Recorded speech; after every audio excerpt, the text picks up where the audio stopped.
Yon. So, good morning mga kapakpak. Nandito na naman tayo ang nag-iisang Bura Outline sa Puerto Princesa City, Palawan.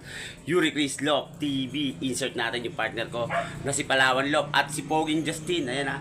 So, dito nga ako sa taas mga kapakpak. Ayan, nakapaglinis si Poging Justin dito sa loob ng loop namin. Grabe. Kala mo talagang kutso na lang ang kulang mga kapakpak. Matutulugan na yung flooring yung loop namin ni Palawan Lop sa sobrang linis. So, bago ang lahat mga kapakpak, magpapatuka tayo ng mga ibon. Pero bago tayo magpatuka ng ibon, check upin muna natin yung mga alaga naming ibon. So tara, samahan nyo ako. Let's go! Yo, check it out.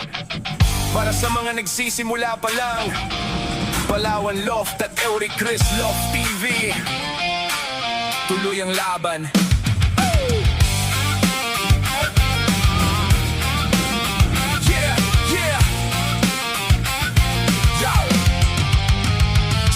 Paglipad ng ating mga alaga, kahit bago pa lang tayo sa karera, handa kaming humarap sa anumang hamon. Sa Palawan Loft ang puso ay laging naroon. Yuri Chris Loft TV, ang aming gabay. Sa bawat pagaspas ng pakpak kami ay buhay. Palawan Loft at Yuri Chris Loft TV, sa karera ng buhay kami ay magwawagi.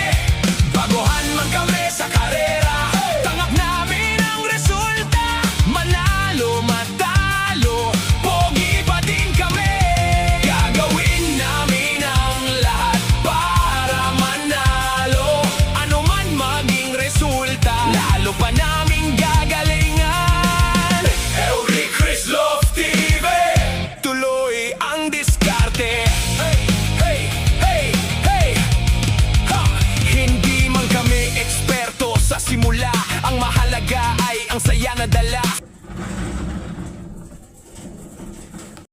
Yon, so na-check ko na nga yung mga ibon namin ni Palawan Lop dito sa isang kwarto mga kapakpak. Ayan na sila.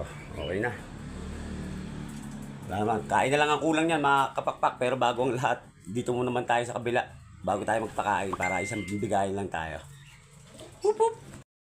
Yon, so it's me again mga kapakpak. Tapos na nga rin ako dito mag-check ng mga ibon namin dito sa kabilang loop mga kapakpak. Ayun yung isang loop oh.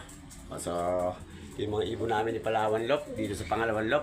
Grabe yung init kasi dito tayo pumipwesto, dito natin sila pinapasok mga kapakpak pag oras na check natin sila para makita talaga natin kung may sakit ba o wala mga kapakpak yung mga alaga natin ng isa-isa. So, eto na mga kapakpak, magpapahingin lang natin sila ng onte, then magpapatuka na tayo ng mga alaga namin ni Palawan Lop. Samahan nyo.